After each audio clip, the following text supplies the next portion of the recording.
You need to make no statements, and any statement that you do make can and may be used against you. You have the right to counsel. In this case, the Office of the Public Defender has been appointed to represent you.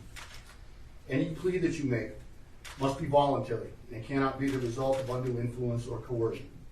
You have the right to bail if the offense is bailable. Right now, you're being held without bail. Mr. Doherty, do the people anticipate seeking a determination that the proof is evident and the presumption is great? Yes, Your Honor, thank you. Mr. Alissa, what that means is you'll be held without bail until such time as the court is able to determine whether or not the proof is evident and the presumption is great that you committed these crimes. You have the right to be informed of the nature of the charges. You have the right to a jury trial. And you have the right to demand and to receive a preliminary hearing within a reasonable time to determine whether probable cause exists. And if you're currently serving in the United States Armed Forces, or if you're a veteran of such forces, you may be entitled to receive mental health treatment, substance use disorder treatment, or other services as a veteran. Sir, do you understand those rights as I've explained them to you this morning? I need you to answer out loud, please. Yes. Okay, and for the record, you answered affirmatively. The people have filed a complaint and information charging 11 counts. Ms. Herold, on behalf of the defendant, will you acknowledge receipt of the complaint and information, waive formal reading and further advisement? Yes, Your Honor. All right. We need to set this matter for a hearing on proof evidence presumption grade along with the preliminary hearing. What's the defense's thoughts with respect to how soon we could set that hearing? Your Honor, we would be requesting at this time that we actually set a status prior to setting the proof evidence presumption grade hearing. Our position is that we cannot do anything until we are able to fully assess Mr. Alissa's mental illness. We cannot begin to assess the nature and depth of Mr. Alissa's mental illness until we have the discovery from the government. It's my understanding that the government is continuing to investigate this case. The discovery is going to be voluminous, and so at this juncture, it doesn't make sense to set the proof evident presumption grade hearing. So we'd be requesting a status conference. And so, is your client willing to waive his right to a preliminary hearing within 35 days to accommodate that or a later setting for preliminary hearing and proof evident presumption grade? He is, Your Honor. What's the people's position on the request for a status in advance of a preliminary hearing?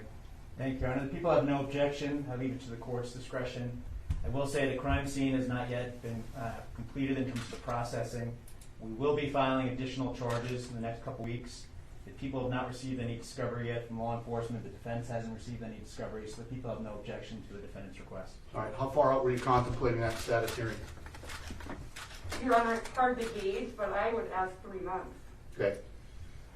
And you've discussed this with your client, and he understands that he'll continue to be held without bond during that interceding 3 months or so. Yes, Your Honor. All right, so I'm sorry, Mr. Doherty. I'm sorry, Your Honor. I do think 3 months is further out than I anticipated. I would ask for at most a month and a half. I think that'll give us time to have the crime scene processing completed, which I anticipate is the next couple days. Additional charges will be filed in the next 2 weeks, and then counsel will have the discovery available to them. Well, so here's what I'm going to do.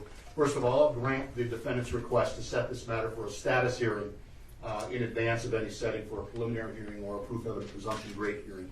I'm going to direct counsel to contact the CJA for Division 13 to set that status conference. I'll authorize that status conference to be set in about 60 to 90 days. I understand the concerns that you have, Mr. Doherty, but at the same time, I want to make sure that the defense has ample opportunity to prepare to move forward once we do set that hearing.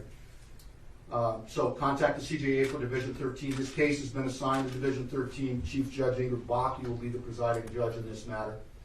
Anything else at this time on behalf of the people, Mr. Doherty? No, Your Honor, thank you. Anything else on behalf of the defendant, Ms. Herold? Your Honor, the government filed a request to reconsider this court's previous order with regard to D6. Right. If the court is going to entertain reconsidering that prior to doing it, we'd ask an opportunity to reply. I was going to direct you to reply. How much time do you need? Is 14 days enough? Yes, Your Honor, thank you. Okay, so I'll give the defense 14 days to respond to that motion. I'll issue a written order in that regard. All right, thank you. We'll be in recess.